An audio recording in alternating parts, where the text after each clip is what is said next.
Welcome to MBTV news. Saidapuram మండలాన్ని నెల్లూరు జిల్లాలో కొనసాగించాలని కోరుతూ సైదాపురం మండల కేంద్రంలో నిరసన దీక్షలు 4వ రోజు చేరుకున్న సందర్భంగా జేఏసీ ఇచ్చిన పిలుపుతో శుక్రవారం వ్యాపారాలు, స్కూళ్లు, జూనియర్ కాలేజీలు మూతపడింది.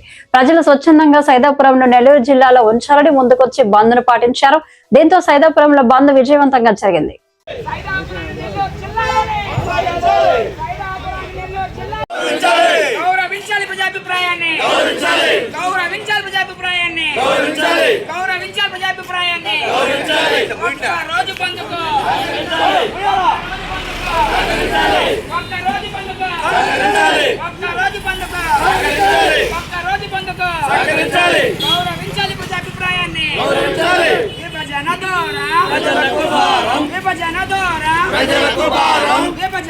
తీసుకొచ్చి ఇక్కడ ఉన్నటువంటి సైదాపురం, రాపూరు, కలవాయి ఉన్న ప్రజల్ని తీవ్రమైన ఇబ్బందులకు తీసుకొచ్చే పరిస్థితి వాళ్ళు తీసుకొస్తా ఉంది. ముఖ్యంగా సైదాపురం మండలం నెల్లూరు జిల్లాని కొనసాగాలని చెప్పని డిమాండ్ చేస్తూ 4 రోజులుగా నిరవధిక దీక్షలు కొనసాగుతూ ఉన్నాయి.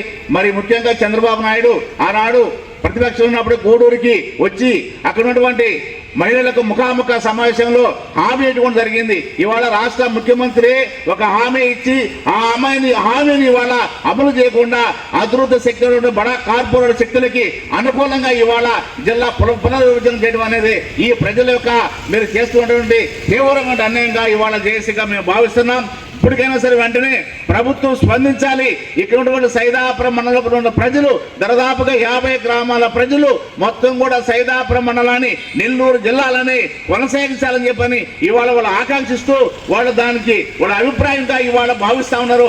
అందులో భాగంగానే ఇవాళ సైదాపురం పట్టణం ప్రజలు మొత్తం కూడా ఈ నిరసన దీక్షకు సంఘీభావం తెలపడం కాకుండా బంధుకి పూర్తి సహాయసహకారాలు అందిస్తున్నారంటే దీని మొత్తం కూడా ప్రభుత్వం దీని బంధుతో ప్రభుత్వానికి కనువింపు జరిగి ఇక్కడ ఉన్న సైదాపురం మండలాన్ని నెల్లూరు జిల్లాలో కొనసాగాలి, లేదా గూడూరులో కలిపి గూడూరుని జిల్లా చేయాలని చెప్పని ఇవాళ జేఏసీ పక్షాన ఇవాళ మేము ప్రభుత్వాన్ని డిమాండ్ చేస్తున్నాం.